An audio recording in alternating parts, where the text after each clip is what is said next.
Andy, my dude, have you heard of the magical website builder known as Squarespace? Ugh, not another Squarespace ad. I feel like every podcast is sponsored by them. Hey, don't knock it till you try it. Yes, okay, it is overhyped, but actually it lives up to the hype. Squarespace is like a website fairy godmother. With a click of a button, your site transforms into a beautiful masterpiece. A website fairy godmother? That sounds interesting. What makes it so magical? Well, for starters, those slick templates make anyone look like a professional web designer. Pick one, customize the colors and fonts to match your brand, and voila.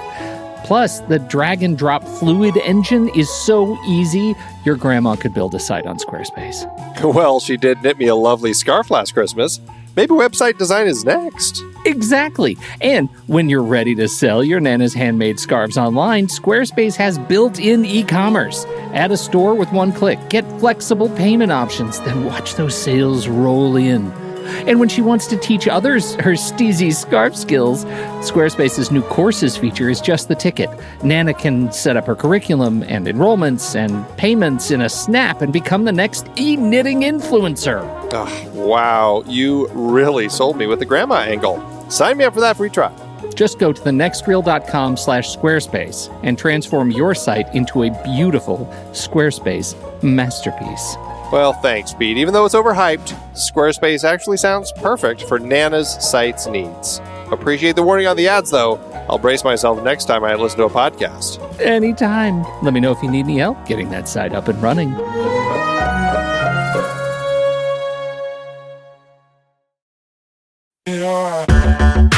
Andy, can you believe we've almost hit 700 episodes of The Next Reel?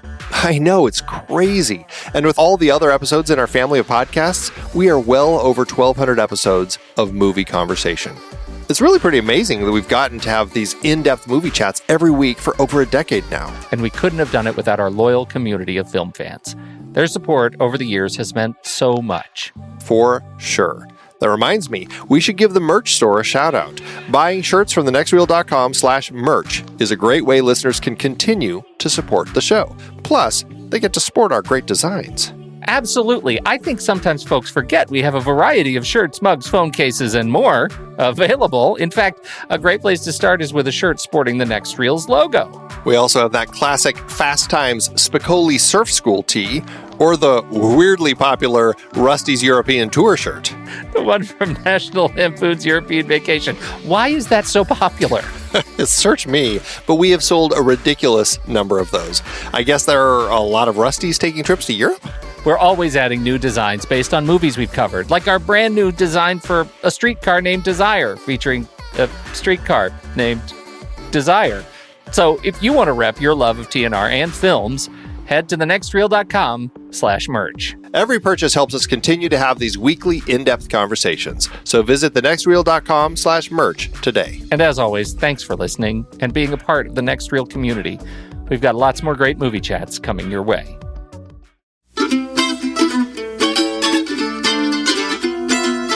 This is the Next Reel, everybody. I'm Pete Wright, and that there is Andy Nelson. Home team. And we spoil movies. I can tell how this is going to go tonight. Tonight on the show, we're taking it to the street with Tommy Gunn in Rocky V. From 1,000,000 to one shot, he became a true champion of the world.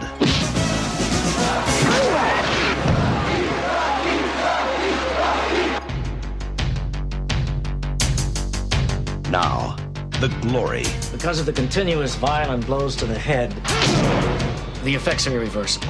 The crowds. My husband is retired. He has nothing more to prove. And the money are gone. You lost millions. Look, I still got my place in the old neighborhood. His title is in the hands of a new champion. He might win a few fights, but he's no Rocky Balboa. Got to challenge that man to fight. And if he refuses, then you got to insult him. You got to dog him. You got to humiliate him. You got to do whatever you got to do to get him into that ring. Hey, Tommy, you're a piece of garbage. You know that? Andy, I can tell by just a brief scan of the notes that you contributed tonight how this is going to go. But I'd like to open with a rhetorical question, and I mean that in the truest sense of the word. This is a question that I believe demands a rhetorical debate, right? It demands an argument. Okay. I contend that Rocky V is a better movie than the world remembers it to be. And part of the reason that it is so wildly maligned is because it is on the heels of Rocky IV, which is a substantially worse film. So, okay, there's no robot. Point Chalk for it up Rocky to an V. early win. point for Rocky V.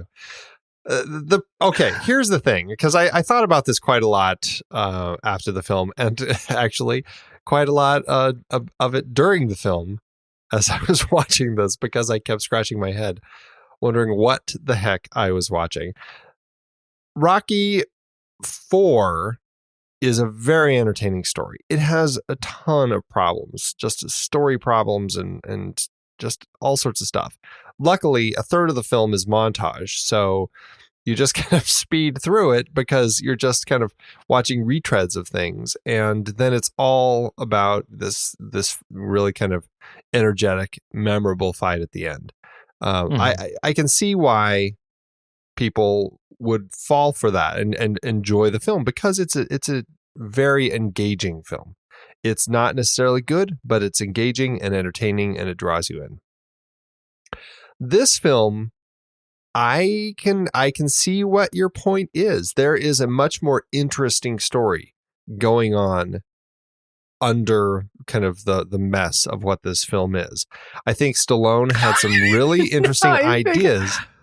He did. He had some really interesting ideas that he totally did. I'm actually complaining that you actually buried your point with the mess that this film is. I hear you baiting the jury. I'm not. It is a complete mess of a film. It's just a disaster.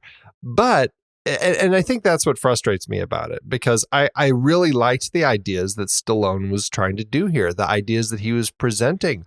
Unfortunately, if there ever was an example of why he needed to step down from writing and kind of pass off his story ideas to somebody who was a seasoned writer who really could have brought this story to life and really made it shine, this would be that film. The writing was such a mess. The characters, I mean, he's ruined all of the characters. They were all awful in this film.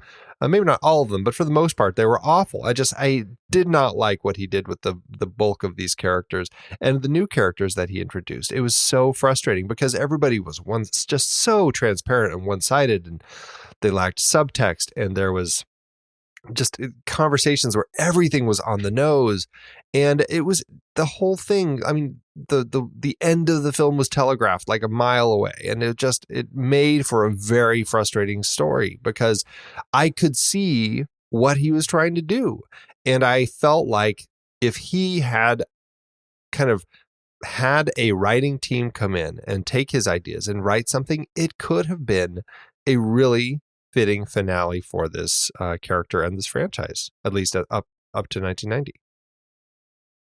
You know, I think we're going to agree on the sort of the individual points, the bullets. I'll agree and just disagree on the grade. You are using some wildly hyperbolic language about how bad and how messy and how awful this film is and how terrible the characters are, and I just don't agree with that the sort of emotional weight that you're putting on this. Yeah, it's got some issues. Yeah, it's got some problems. Yeah, some continuity issues. Really set the thing off on the wrong foot at the very beginning. But does this film have an interesting sort of texture to it? Does the film finally deliver a Mickey that we've always wanted, weirdly in flashback after he's dead? Sure, but we get him, right? Does this movie actually give us a kind of an interesting father-son sort of thing that honestly, weirdly, I'd kind of forgotten, and I found it really pretty hard heartwarming, the relationship that they had. And the street fight with the kids was arguably better than the street fight at the end. So I think it's got some interesting stuff going on there. Does Tommy Gunn, could Tommy, act? Could he pull it off? Was part of the reason that you see it as transparent because this guy was a boxer and not a trained actor? I would submit that might be true. Does that make it any less fun to watch them kind of go through, even though we know where it's going, because we're lovers of movies, and we've seen all the Rocky movies now, and we kind of know how this song goes? Yeah, I think it's still good. I think it's still fun, and I think this movie is wildly overly disregarded and underrated. I think it's better than the credit it is given. Maybe not much, but it's better. Well, I'm glad you think so. Okay, all right. Where would you like to begin tearing this movie apart? I guess let's just talk about the characters that we've known and loved over the last 4 films and who are returning here, and see how they stack up. You want to do that? Can we? Yeah, I do. And I would like to actually start with Adrian because I think Talia Shire was given a very challenging job in this movie. And I mean that like literally Talia Shire, the actress. I think she was struggling at this movie, and I think we see it on screen that she was exhausted, right? Reports are that she was physically and emotionally and mentally exhausted because, this giant franchise had her working on Rocky at the same time that she was flying back and forth working on The Godfather Part 3. And I think that level of exhaustion, impacted her here. She looks notably different than she did in the movie prior, even though this thing is supposed to, it starts up kind of right after the last movie ends. So I think I struggle with her a little bit, even though I find her character, as we get into the swing of the film, her character, we see more of her as mom, and even though this is this is sort of an emotional angle that we've seen before in other movies, there wasn't anything that really I feel like brought us anything new or innovative. I still enjoyed seeing how she worked to try to hold the family together. Interestingly, I had not pieced together the fact that she was actually doing this in Godfather Part 3 at the same time, and so that actually is an interesting thing to bring up, is the fact that how exhausted she perhaps was, because I did find that this felt, I don't want to say phoned in, but it didn't feel as resonant. Yeah, there wasn't as much resonance with the role. Also, I do feel that it just goes to the script. I just don't feel that the character was as strongly written. Not that she was that strongly written in some of the last several films. I think that she has been an area that has Sylvester Stallone has struggled with a little bit as far as the writing. I think it's an interesting relationship that he's developed here, but I do kind of get frustrated with this. I don't know. I feel like it's just this. I'm not even sure one-sidedness is the way to describe it, but just she doesn't want him to box. She's always struggling through that. But I feel like there's a level to that never grows, I guess. Maybe stagnant is the right word. Oh, that's a great word. Yeah. That's because you kind of feel like this is an issue we should have resolved a couple of movies ago. Yeah, exactly. I mean, and I think that for me is the thing here that was frustrated. And if anything needed to be developed better in this film, it's the family relationship, because this film is the family story is so important here.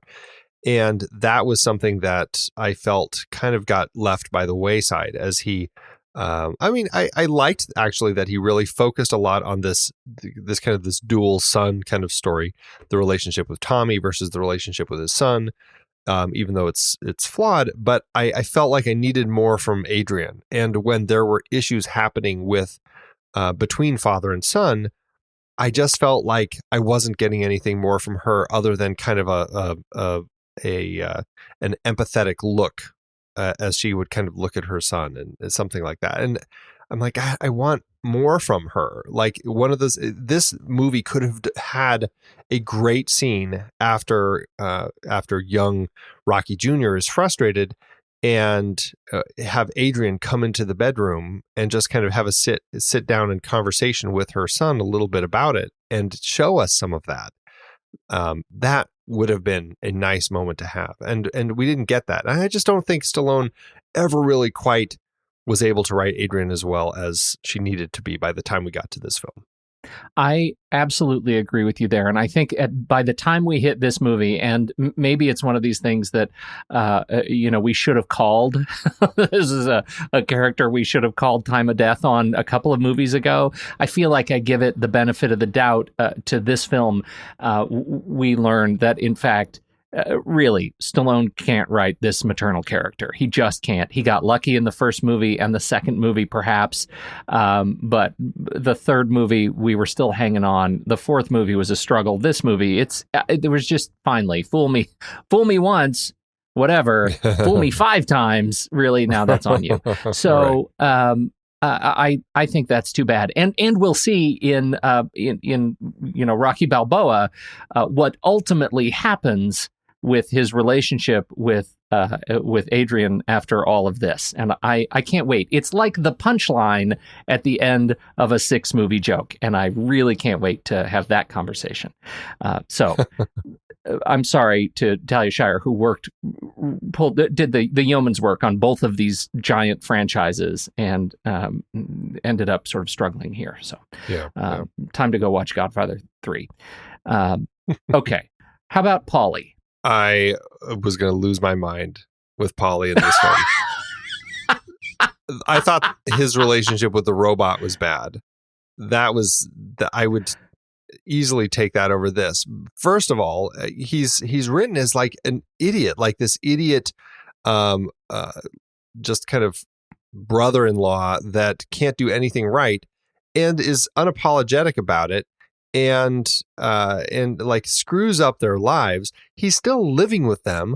I'm like, what is going on with Paulie? Like he also has stagnated. Like he hit that point where he was kind of working for Rocky, but he never moved out. He never got married. He never did anything. And now he's just like this useless bum who apparently is put in charge of like the accounting and the legal work. And I'm like, what is going on? This is like terrible. And it was so frustrating. And then all of a sudden he's the one who oddly becomes like the source of assistance for young Rocky Jr. And I liked that side of him, kind of like that Uncle Paulie helping him out. But again, it makes sense actually coming from Paulie more than Adrian. That's the sort of like nurturing I wanted to see from Adrian, that she was kind of giving young Paulie or young Rocky Jr. something. But I don't know. I just was so disappointed with everything they did with Paulie in this, that it frustrated me to no end, because he's grown from a character who had some really interesting moments over the first 3 films. The fourth film, he started becoming like just kind of this goofball, and he'd say lines that seemed like they meant something only to be realized later that it was just a setup for a joke.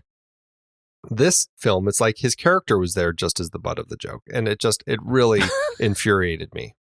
Yeah, on all those, I wasn't moved to such furious anger as a result. I feel like he was underused, and at this point, the thing that saddens me about Paulie's relationship in this movie with everybody is that I just feel like he's kind of earned more as Burt Young, the actor, as the sort of, absolutely. I feel like he has so much more depth to offer, and the character was just written one-dimensionally, and I find that frustrating. So, while I agree with you, I also know that his part of his purpose is to set up this weird vein of Stallone's writing that we have to have a character in here that's for the jokes, and they're not great jokes. For me, I don't really connect connect with these jokes. But I know that Stallone, has written him intentionally like that. So does he serve that purpose? Yeah, he's the character that serves that purpose. Do I want more out of him? Absolutely, I want more out of him. And I feel like we're running out of runway for Burt Young's character to redeem what we got out of Rocky 1 and 2. Very much. How about young Rocky Jr.? We got a new actor. Yeah, this is Sage Stallone. And I actually, it's an odd choice continuity wise, because this story takes place immediately after Rocky 4, yet now the kid is 5 years older. It was, I really appreciated the choice. I thought he was great here, despite the continuity. I guess in the end, I liked the kid enough where I was like, you know what, forget the continuity. This was a better choice to go with. Mm-hmm. I thought Sage actually carried his part well. He does a great job for kind of the youthful role. He's not always given the best writing to work with, but I think he actually carried it pretty well. And I think I don't know. I have a hard time looking at this through just completely kind of the eyes of the audience, just watching the character, because I do also see the relationship between Stallone and his own son who's playing the role. And I was so touched by the scenes when he's like talking to his son and tucking his son in, and I could just feel the love between father and son. It warmed my heart. I just love those moments, and it broke my heart knowing what happened to Sage years later when he died from his I can't remember which heart disease he had, but I think it was atherosclerosis, right? Yeah, just try to say it. Yeah. He died from a cardiac issue that he had going on, and it was one of those where they found his body after days in his home, and he was surrounded by prescription drugs. But it was kind of his death was one of those like Hollywood deaths that was a little bit redemptive because it was a real health condition. It wasn't an OD. This was legit heartbreaking. Like, didn't catch this real cardiac issue, and he was a good kid in this movie. He was a solid actor, and I feel like he was absolutely taken too soon. Very much so. And really it made it that much harder to watch, because I really enjoyed the connection between father and son here. And that was the story. And I liked that element of the story. It wasn't always written very well, but I really did appreciate that Stallone was pushing for that here. Mm-hmm. And I mean, we even talked about that relationship a little bit in the last film, because of that whole idea of being a father who is a boxer raising a son, and kind of what that says to that kid. And I didn't even realize that that's where we were going to with this film. But here we have Rocky Jr., who is starting to get in fights at school and all of that sort of stuff. And I'm like, here we go. This is it. And that side of it never went the way that I wanted it to. And maybe some of that was intentional, because obviously he wasn't paying attention. He was focused on Tommy. But still, I think that was where what strength I found in this film, that was where it was. We have to talk about our ultimate, he's not really the ultimate antagonist, the team of antagonists we have here in Duke. Now, in Duke and ultimately Tommy. I want to talk first about Duke, because Duke was... Is on the nose too strong? Oh no, he's sitting right on the end of it. It's Pinocchio's nose that he's on here. He's about to do a swan dive off of Pinocchio's nose. No, absolutely not. Yeah, Duke was so frustrating. It's so nonsensically big, and the way that it's written, it can work as a character if it's written better. When he comes in and interrupts that press conference at the beginning, I'm just like rolling my eyes, and this is like 5 minutes into the movie. I'm like, really? This is how we're going to start this thing? It was rough. Just so rough. And so that's what frustrated me the most about it. Did you find anything redemptive in the overall arc, though? When I'm talking about now Duke and the way Tommy and Duke come together, and Tommy's arc over the course of the movie, did you find that interesting? Before I speak to Tommy, I will say the element of Duke that I did find appealing was actually how the entire fight at the end worked. I totally saw a mile away that he was going to end up fighting Tommy, that was where we were going with this whole thing. But I didn't expect it to turn into a street brawl. That was a nice surprise, and I liked how it turned into that.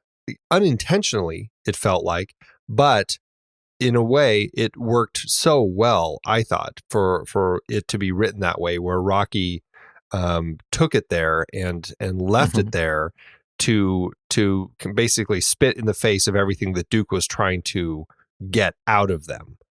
And because because he says he's doing it for the money. He doesn't care about you. He doesn't care about me. All he cares about is the money. And so here they are doing it in the street. That was very redemptive for me. And I was thrilled that he punched him at the end. All of that worked. So I really thought that was a smart way for Stallone to finish the script. I'm glad to hear you say that, because to me, this is a movie where we have this formula that we are now very well accustomed to, right? We know exactly how this movie's going to start and ultimately how it's going to end. And we've seen it, 4 other movies now running. And so I'm looking for what is different about Rocky V. What is the unique thing that is going to take us over the hump, that's going to give us something new to talk about, to think about. And I think that the taking the fight to the street, to removing the rules, to taking us in many ways back to Rocky's character as a brawler, and that's so much what this movie is about, right? It's going to take us back to Philly, and it's going to put us in Rocky's old place, and to see how this guy who has now lost everything relates to his old stomping grounds, his old roles, right? His old habits. And this is who he was. He was a brawler. He was a knee breaker. He was the guy on the streets that you were afraid of. And to put him in his element against this guy who's an absolute brick house otherwise, but doesn't know how to fight in the streets, and is just to have their mentor-mentee relationship sort of broken up as a result of these roles changing in the night. I think that part is something that has me really excited about this movie. I like that it is something that's different, that's new, exploring what these characters look like in very old stomping grounds. Well, and I agree, but I will say one thing that stood out to me as kind of a head scratcher was, how did Rocky learn to fight like this? Like, he was doing street fight moves that I was like, this is not boxing fighting. Like, these are not moves that he's been using. If he did use them when he was young, we never saw them. We didn't see them. That's right. And that's all of a sudden he's doing these things. And I'm like, this does not speak to me of the Rocky that I know. This is just stuff getting thrown in here to all of a sudden look cool, because we need to show some interesting moves. That I agree with. And in that regard, the moves themselves were unearned. He was doing some fancy things. Like dropping and rolling, grabbing him with his legs and flipping lots of around. dropping and rolling. Yeah. you look at Balboa, you don't think that's a guy that can drop and roll. That's not what you think. You think, blunt force trauma. And but I think they that's a good direction for them to go if we buy it, because you have to put something different up against Tommy. And Tommy was very much, the bigger blunt force trauma guy. Yeah. Talk about Tommy. How did he come across as an actor? Well, I mean, rough. And I could tell as I was watching him, I'm like, this guy just seems like, he's rough, where I just don't buy him that well as an actor. He's a very one-note sort of guy. He's eager and he's angry. And that seemed to be kind of it. And I, looking afterward, I'm like, oh, he was an actual boxer. I really shouldn't be surprised that's who he is, because it comes across that way. I didn't end up hating the character. I thought I would. After I met him, I'm like, oh, this guy's going to drive me nuts. But in the end, I was like, I didn't hate the character. I actually thought he was kind of interesting. I just wish that there was more strength there with how he was written, because there were some scenes like when he's sitting at the dinner table with them and he goes off on this awful story about how he was raised. Yeah. And I was like, okay, this probably isn't good dinner table conversation. But whatever. I'm not gonna, get on them for that. But I wanted stuff like that to be taken somewhere, and it never was. And that's what ended up frustrating me, because I really appreciated that there's this side of Rocky that wanted to take this kid under his wing and mentor him to be the next great fighter. But the script never got me there, and I wanted to see some of the struggles and some of the emotional breakdowns that Tommy was having. And I think whether Stallone didn't write it there because he knew that Tommy, the real boxer, didn't have the acting chops to actually deliver, or if his screenwriting was just not in a place to get there in the first place, I don't know. It just wasn't there, and I really wanted it to be. Well, here's what Stallone says on Morrison. He says, "It was a real trial by fire for Tommy. The last thing he expected was that he would be the centerpiece of Rocky V, but the kid's a natural actor." And it is said that Stallone then went back to the script because he was so impressed by Morrison's progress in early shoots that he rewrote major sections to place more focus on Balboa's relationship with the protege. Interesting.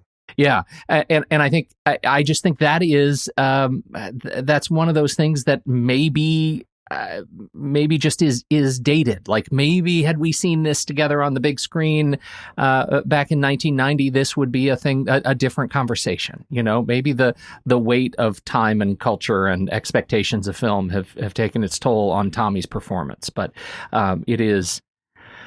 I have some trouble with it too. I don't think I have as much trouble with it as you do, but I do have some trouble with it. He was, as we said, he was a real life boxer. He was undefeated at the time of casting in this movie, and he did go on to win the WBO heavyweight title in '93, just 3 years after this. In fact, Union Kane, the other character in the other boxer, his other opponent, in the movie, is played by Michael Anthony Williams, and he was also a real-life heavyweight boxer. And there was a rumor at the time of Rocky V's release that they were going to hold the real Kane versus Gunn match and actually put Tommy and Williams in the ring together and hold a real match out of it. But Williams was apparently injured. The fight was canceled and never actually came to be. He's an interesting guy. I mean, you look at his boxing record, and I mean, he had 52 matches and he only lost 3, and one ended in a draw. Really solid career that lasted for 20 years. And not quite 20 years. I mean, he actually ended up having to stop boxing because he ended up with he was HIV positive, and that kind of ended his career in '96. So about 8 years after he started, but I mean, most of his matches were in that time. He only had a couple matches in the 2000s that I think were more just kind of just for show.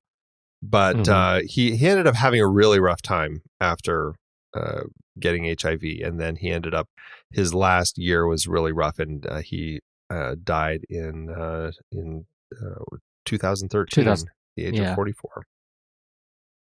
Yeah, that was a tough road for Tommy Morrison. I think his performance was better than history has dictated so far for this movie.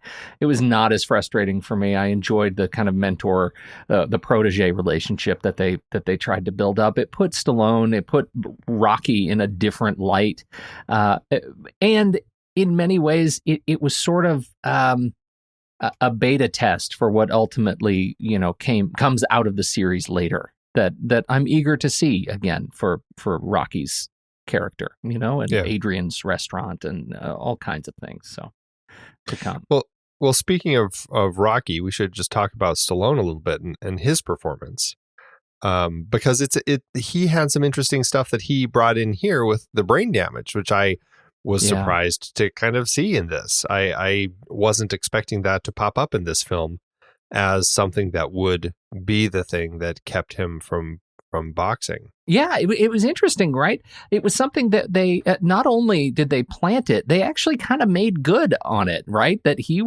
was something that they've sort of danced with in prior movies. That he's going to go blind, he can't box, he's sick, he can't box, but he ultimately always ends up boxing. And in this, he ends up fighting too, but the motivation seems stronger to pull him over the hump of knowing that he's got this brain damage. Yeah, I mean, did you buy it? I buy that that he is suffering this brain damage. I actually thought that they did some nice little playing with the camera just a few times to kind of give you that sense of that diegetic sense of we're kind of seeing what he's seeing, and it worked for me. I really liked that. I thought that it was an interesting story point. Actually, it's funny because years later, I think he ended up saying that this sort of damage that he ended up having here, it's not as potentially lethal as they make it out to be in this film. He discussed with many professionals afterward, and it's a much milder form of brain damage, more like just a concussion, and it would not stop him from boxing, and it would not kill him. So, and I guess it might be even something that they bring up in the next film. So I'm curious about that now. Well, then on that note, we should probably talk about the original ending, because that they take that head on. Original ending of Rocky V, Rocky is actually killed during this street fight with Tommy Gunn, and he ends up dying in Adrian's arms. Would that have been a more rewarding end to this film? I agree with Stallone in his choice in the end.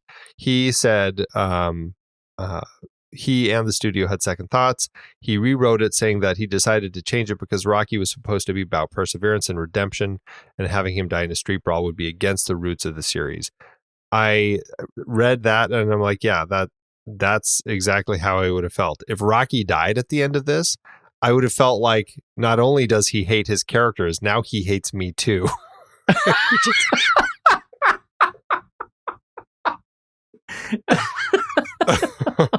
Oh, and then you learn he's hated you all along. He's hated me all along.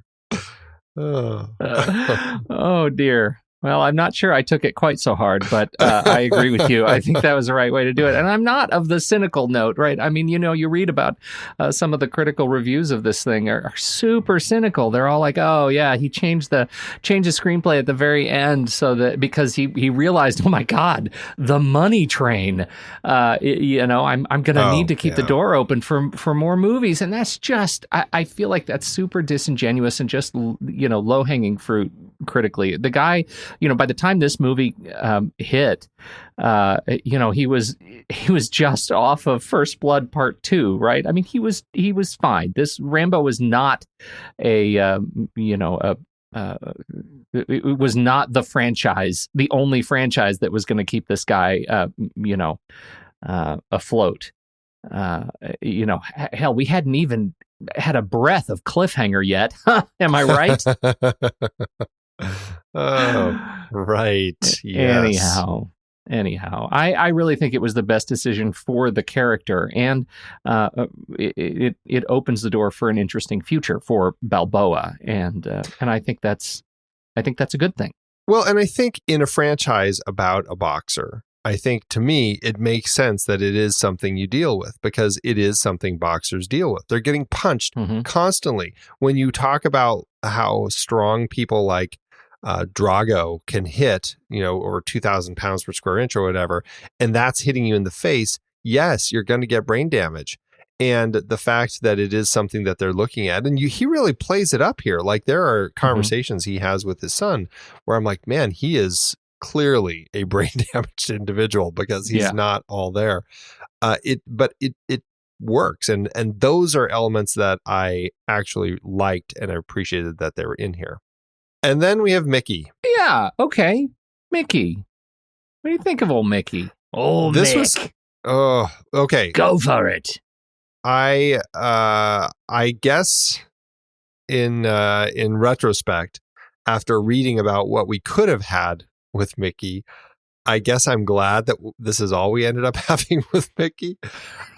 It's actually, you said it right in the beginning. This was the stuff with Mickey that we've been needing all along. Like, he got so much recognition for his performance in the first couple films, but he needed a speech like this. He needed that moment, and he never had it. And that's what was frustrating for me with him in those earlier films. This is kind of that speech that he has to his character that's kind of giving him the encouragement that he needs, and kind of has he passes the emblem over to him with the little necklace. And like, those were the things that we had been wanting. And I thought, okay, the last place I was expecting it to be was in a flashback in the fifth movie. That was a very strange choice, but I liked it, and I'm glad that at least we had it. Now, what's interesting to me is that they actually shot additional scenes with Mickey, who would have appeared as a ghost on top of the railway bridge at the very end during the fight, cheering Rocky on and giving him words of encouragement. That is what we could have had. And it makes me wonder, if Rocky died, would he and Mickey be like force ghosts sitting up on top of the railway bridge together? For Creed. That's what we could have had, is a whole history, and everybody's there, right?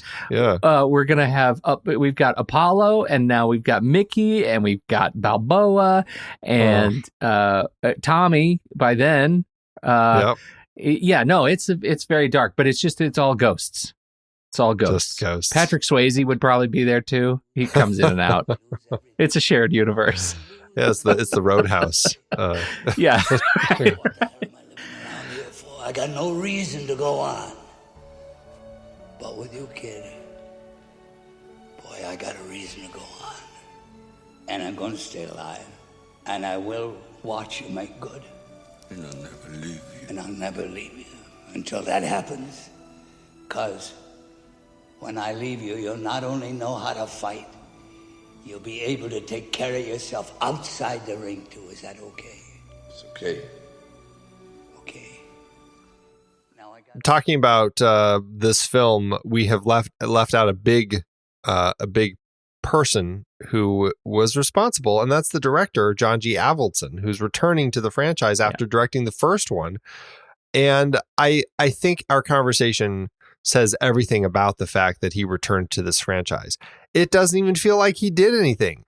That was what was so strange to me, is I forgot he even directed this. I watched this film, and it felt so much like some of the stuff that Stallone had done in the last couple films that I'm like, I got to the end and I'm like, oh yeah, Avildsen directed this. Where was anything that told me that he directed this? Wow.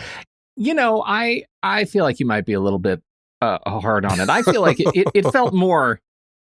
It definitely felt like a return to form to me, to the first film. It felt like it was of a family in a way that the last several films have just felt like much more kind of energetic, forces of light and sound. This film felt a little bit more meditative on some bigger issues. And I think early in the film, we get that more than toward the end. And I think that the way Avildsen handles, the family losing everything, the conversations with the lawyers, the opening sequence where, Paulie and Adrian are having their fight about, Paulie giving away, accidentally signing power of attorney over to the accountant, I find is both, heartbreaking and delightful.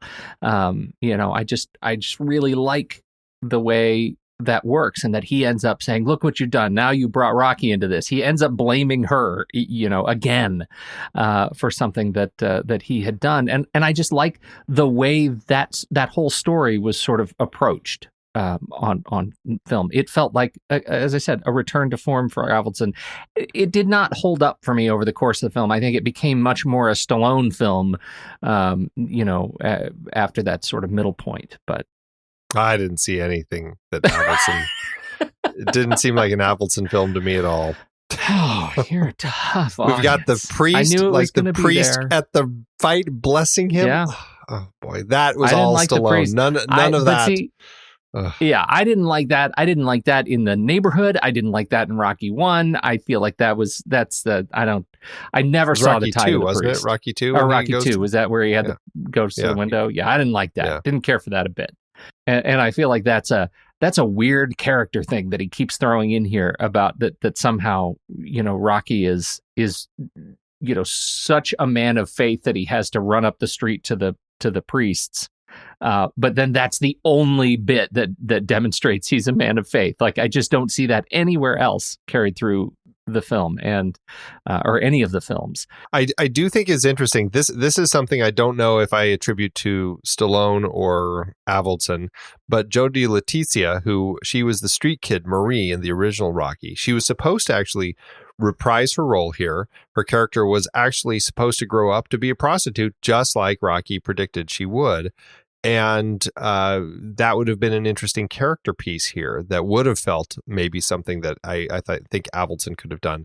They ended up cutting the scene, although I guess she's still in it. She's during the street fight, you can see her somewhere in the crowd. But I am looking forward to her because apparently her character will be in Rocky Balboa. Yeah, I can confirm it.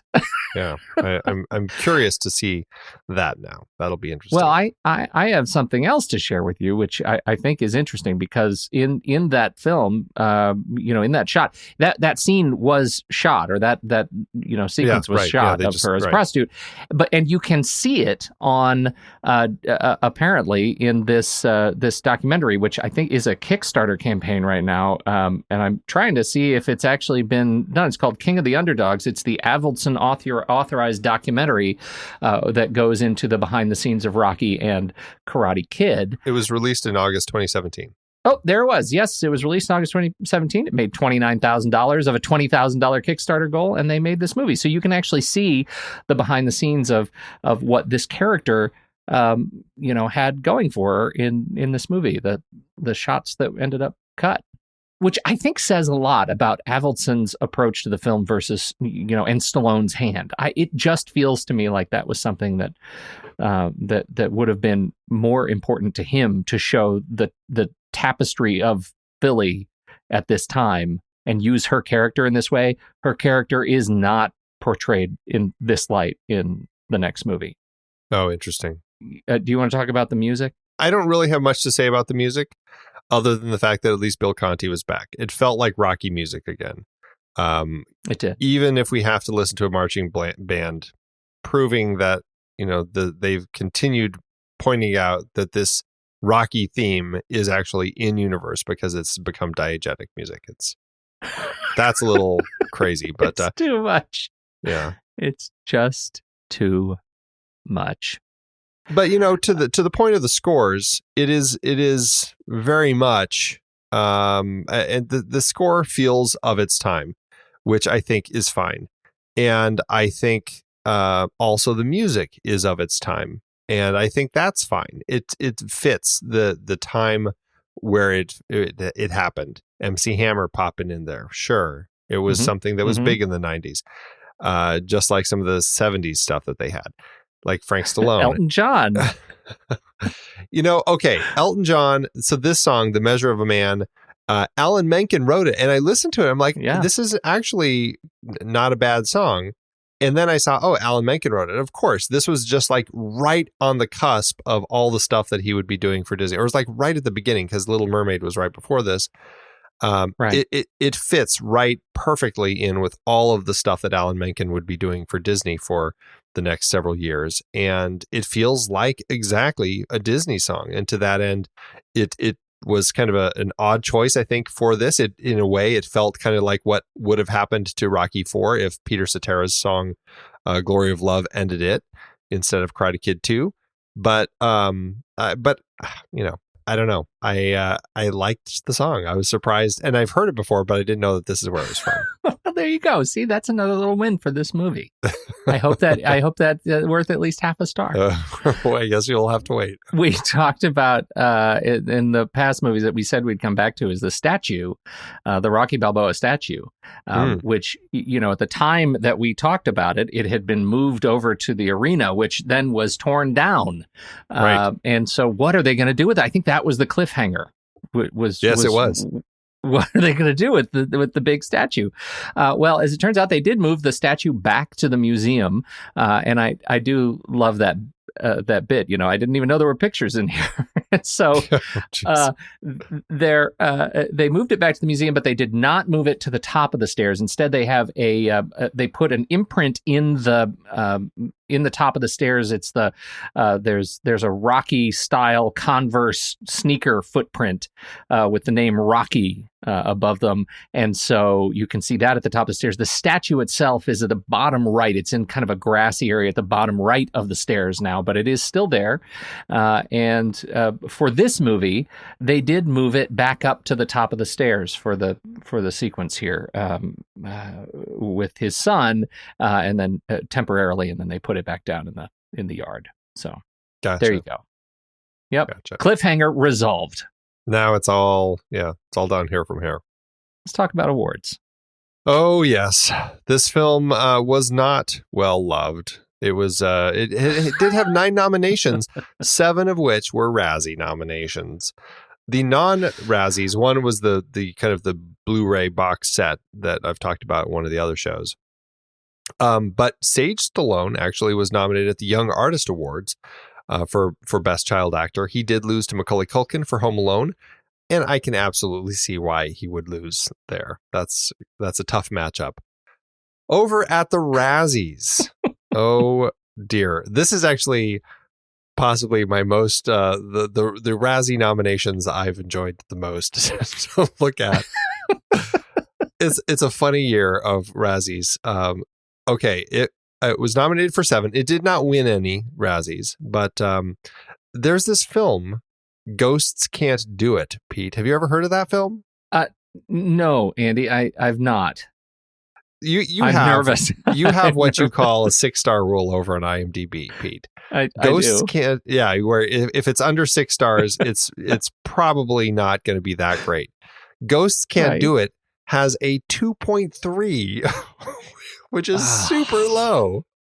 Wow. That's really low. This is the synopsis. That feels like the 6-star corollary kicks in. Like once it's below 3 stars, you're obligated to watch it. I almost want to. There's this. So John Derek directed it. He directed a number of films that his wife Bo Derek starred in. This is one of them. Right. This is the story. Elderly Scott kills himself after a heart attack wrecks his body, but then comes back as a ghost and convinces his loving, young, hot wife, Kate, to pick up and kill a young man in order for Scott to possess his body and be with her again. Okay. That's the film Ghosts Can't Do It, Pete. Okay. Doesn't sound great. It doesn't sound great. It's okay. Best picture nomination, or worst picture, however you're going to say it, at the Razzies.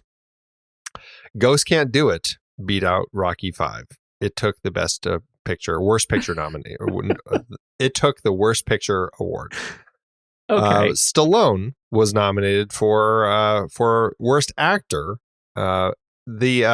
Actually nobody from Ghosts Can't Do It was nominated for that. He lost to Andrew Dice Clay in The Adventures of Ford Fairlane.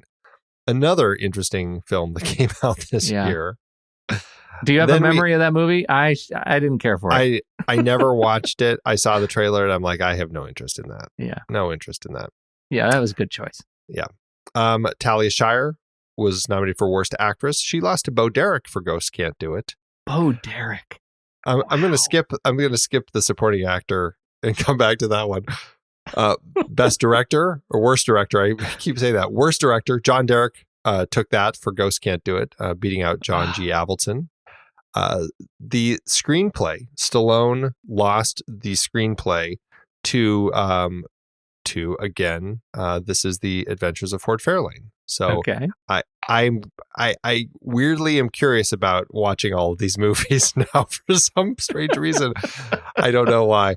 But The Adventures of Ford Fairlane did, in fact, beat out Ghosts Can't Do It for worst screenplay. Okay. And for you, Pete, it also beat out Graffiti Bridge. I feel like we dodged a bullet on that. I've been really sad. I forgot to mention that. Oh, Original song, The Measure of Man. This makes me sad a little bit that Alan Menken would get a Razzie nomination. Yeah. Worst song, but he lost to the song from the film Repossessed. He's Coming Back, The Devil. Okay. I have no idea what that is, but I really want to. Listen to it now. This is the spoof by the. I don't actually know if it's by the same team who did the Airplane movies. Bob Logan wrote and directed it, but it is that vein of Leslie Nielsen spoof movies. This is the one where it's him and Linda Blair, and it's a spoof on The Exorcist. So anyway, that's. That was that one. One for worst song. And then coming back around to worst supporting actor, Burt Young was nominated. But sadly, he lost to Donald Trump. That's right. Our president has a Razzie Award. And it's for a cameo. It's only a cameo that he did in the film Ghosts Can't Do It.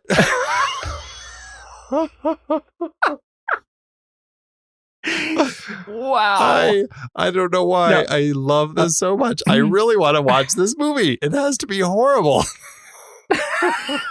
You got to be careful. You don't want to mess up any potential NDAs that have been signed. We're not allowed to badmouth any of these. Wow. Yeah.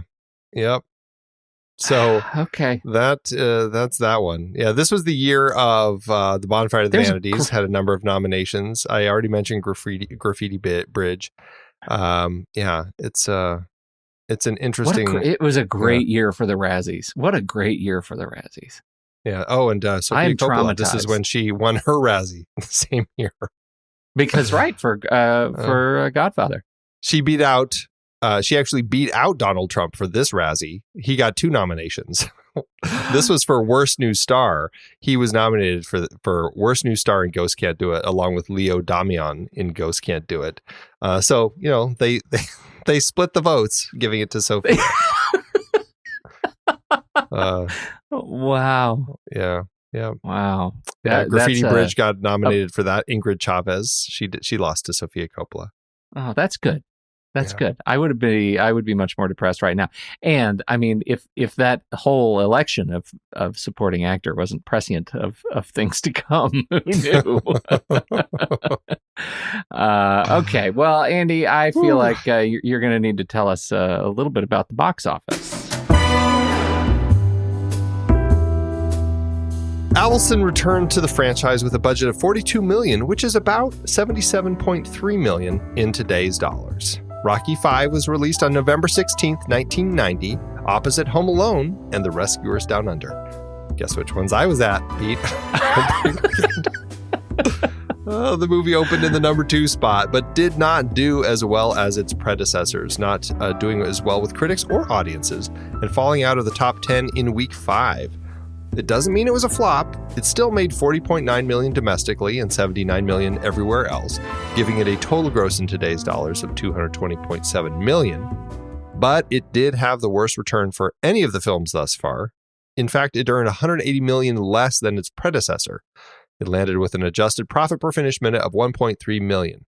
It still is a moneymaker, but it's not the finale Stallone and team were hoping for. You know, at this point, I get the feeling that these movies, I think it's almost better to look at them as thought experiments. You know, like we have this character that was well set up in the first and second movie, and from then on out, we're presented with this sort of scape. Here's what we're going to do with this character next, and here's what we're just going to look at him more as just experiments. What happens if?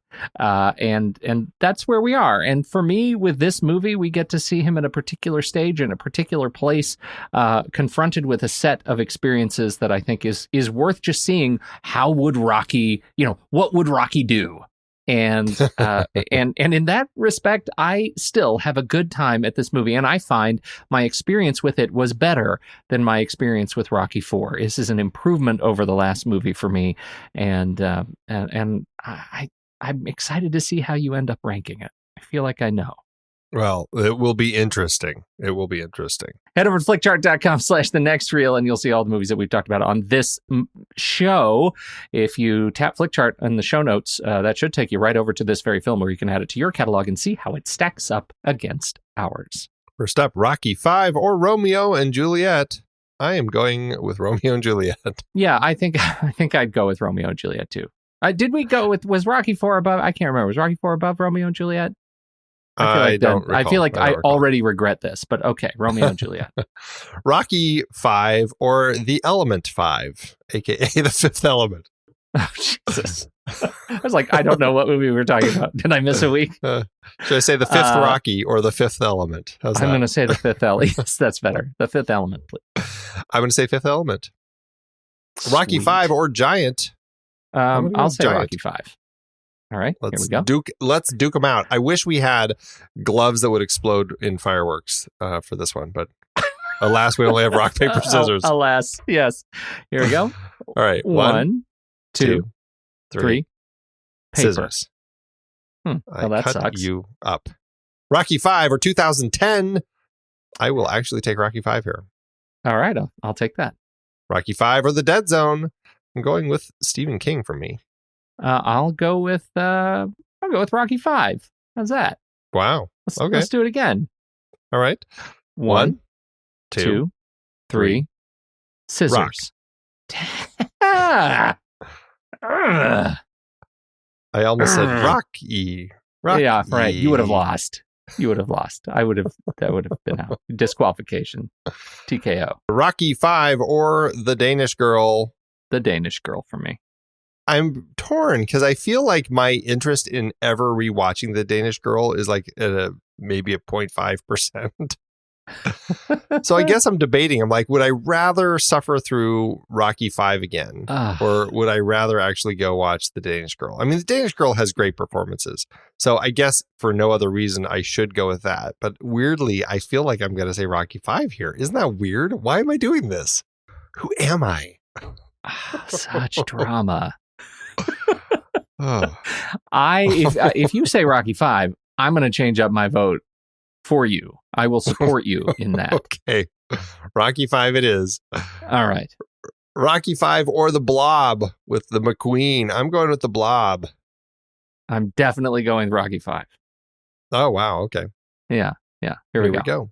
1, 2, 3. Scissors. Oh, are you kidding me? Why this film and not 2001? Exactly. Where were you?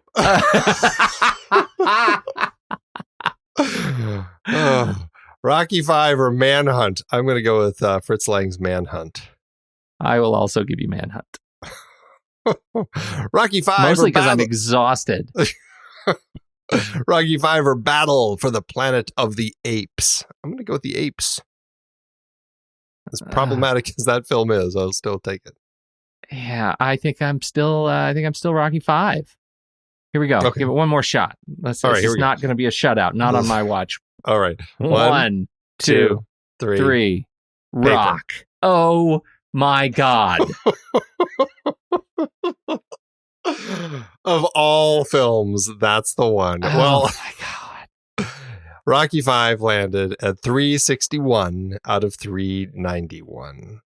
So it went pretty low. That's about an 8% on our chart. Well, that's terrible. That's genuinely terrible. I don't feel very good about that. I'm genuinely curious. How did it do on your own chart? Because my sense is after this grueling race to the bottom that you probably allowed it to go even further. It did go even further, Pete. It did. Oh dear. It's not at the bottom, but it landed at 3,813 out of 4,095, and that puts it at a 7% on my chart. So it's 1% lower than it was here, and it says it's about a half star, but I feel like it warrants a star. So there's that extra half star you wanted me to throw in. Well, for me, it ended up at 649 out of 1,058, which is about a 39%. And, if I go by the algorithm, and take that over to letterboxd.com/thenextreel. That should be a 2-star.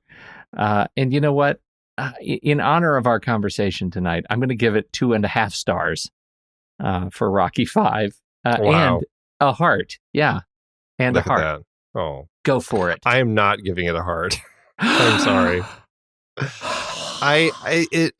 No, it was so problematic. I appreciated so much of what he was trying to do here, but he just needed to, Stallone says he did this one for the money. He said he was greedy, and I see it. And it was a very frustrating experience for me. So there you go. Well, I see it too, and good on him. Well done. You cashed in.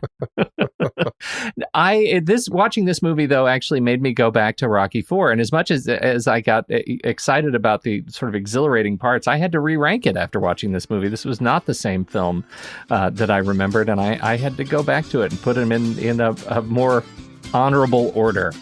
And in fact, Rocky 5 is now above Rocky 4 on my own list. Wow. So yeah. So we'll see. We'll kind of see because, we got another one coming up next week. Where do we go from here? We are going to be jumping forward the largest jump this franchise has taken thus far. It's going forward 16 years to 2006's Rocky Balboa. Yeah. What do you know about this one? I know that this is the one that Stallone says that he wished that he did when he made this film. That's all I know. Yeah. And, I think it was, as much as we're not allowed to look at Rotten Tomatoes, I think Rocky 5 came in at a 22 or something ridiculous like that. And Rocky Balboa ends up at a 77. So 77% fresh. And that's pretty telling. Like this movie in 2006 was something that people, as it turns out, were interested in seeing. And so I can't wait to see what you think of it. Yeah, I'm looking forward to it. It certainly is. It brings us into the now. It is the most modern of the Rocky movies, and I think in that regard, it may be the most relatable after Rocky. Well, everybody, if you would like to hear more of us, but you can't wait until next week's show, check out our new show, The Marvel Movie Minute. We're talking about the films of the Marvel Cinematic Universe 1 minute at a time, starting with 2008's Iron Man. You can support that show and all of our shows over on patreon.com/thenextreel. And you can get access to our exclusive members-only weekend show, The Saturday Matinee. When the movie ends, our conversation begins.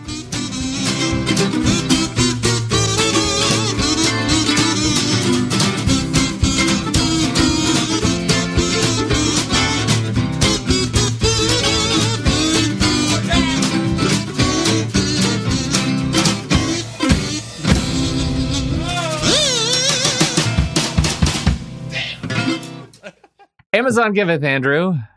Yes, they do, because the kids did not, Pete. The kids did not. They didn't. It turns out the kids didn't like this movie either. So we moved back over to Amazon because we found gold in them there hills. I don't know about you. I have to do in character. Do you have a character to deliver? You got to play a part? Maybe. I do. Sure. Okay. Well, would you like to do the honors? Sure. And do you need to set us up? Like, who is your character? Who will you be playing tonight? Tonight, the part of who? Tonight, the part of Sammy Miller Jr. will be played by me, Andy Nelson. Sammy Miller Jr. All right. 5-star present for Dad from Sammy Miller Jr. My name is Sammy Miller Jr., and I purchased Rocky 5 for my dad, Sammy Miller Sr. He loves the Rocky movies. He has all of them now, thanks to Amazon helping me finish his collection. Thanks, Amazon. He's a shill. He's a shill for Amazon. I didn't know. I guess I did. I'm too naive. I didn't even know they did that. That's fantastic. I hail for your Facebook. I'll pay you $20 to look in your closet these days. You should probably look them up, Sammy. Okay. Mine, I actually have to try to embody Rocky himself. Oh, okay. Wow. It's from Johnny Bottom in 2000. Johnny Bottoms? Bottom. Just one. Oh, just Bottom. Just one Bottom. Okay. All right. You're Adrian. It hurts to think. I'm a Rocky, see? I just don't know when to call it quits. I got nothing better to do, see? There really is a white boy boxer. I'll train him. Don't worry about the ending here, folks. Me and Tommy will be back. I'm going to train him to fight Chewbacca in Star Wars Episode 2, which will really be Rocky 6, which some will mistake as Rambo 4. Between you and me, it's really, really Cobra 2. Come on, give me a break. See my movie. I never could act and Planet Hollywood's going under. Help a brother out. I can't believe I had to do that terrible impression for 4 whole lines. That was tough. That was good, though. Chewbacca in Star Wars. It's really, really Cobra 2. That's what we missed. I think that's what we need to do next time is just look at what the movie is intending to be before we start reviewing is what it is. That'll help you out. I should have thought about that, yes. God, I'm got a hankering for some Planet Hollywood right now. Wow. Thanks, Amazon. It is hard to believe that we have been having in-depth weekly conversations about movies since 2011. So many great movies, so many great conversations. But it's a lot of work. Producing this show week after week does require a lot behind the scenes. If you'd like to help support our efforts, one easy way is by using our Originals page when shopping for books and movies that we've covered. Your purchases made through our links give us a small commission at no extra cost to you and allow us to keep having these great discussions. We had some great films in Season 8 that started their lives as books or plays, and you can find all of them on our Originals page at thenextreel.com/originals. That's the site where listeners can find links to purchase all the source material behind the adapted films we covered, from Season 1 up through our current season. For part of Season 8, we had a series celebrating the 50th anniversary of films from 1968. We talked about 2001 and 2010 for our Odyssey series, both adapted from Arthur C. Clarke's novels. Man, the second one was so much better than the first, right? Don't you even get me started. Need I bring up Under the Cherry Moon again? Yes, also so much better. Wait, no, that's not what I... Planet of the Apes kicked off its series based on the novel by Pierre Boulet. We covered Danger Diabolic and The Detective, adapted from novels for our 1968 crime films. Wait, wasn't that The Detective the prequel to Die Hard? They were both written by Roderick Thorpe, and yes, it's the same character in the books. I can't believe they even asked Sinatra if he'd be in Die Hard. That would have been weird. Once Upon a Time in America was part of our Leone Once Upon a Time trilogy, adapted from Harry Gray's novel. And we looked at 1968 Best Picture nominees The Lion in Winter, Rachel, Romeo and Juliet, and Oliver! We also had an Ingrid Bergman series with adaptations like Spellbound, For Whom the Bell Tolls, Murder on the Orient Express, and Gaslight. We haven't talked about Gaslight. Stop gaslighting me! Dive deeper into these books and more adapted films at thenextreel.com/originals. Every purchase supports the podcast. Get the full list of adaptations that we've covered on all the Next Reel family of podcasts and start your next read today at thenextreel.com/originals.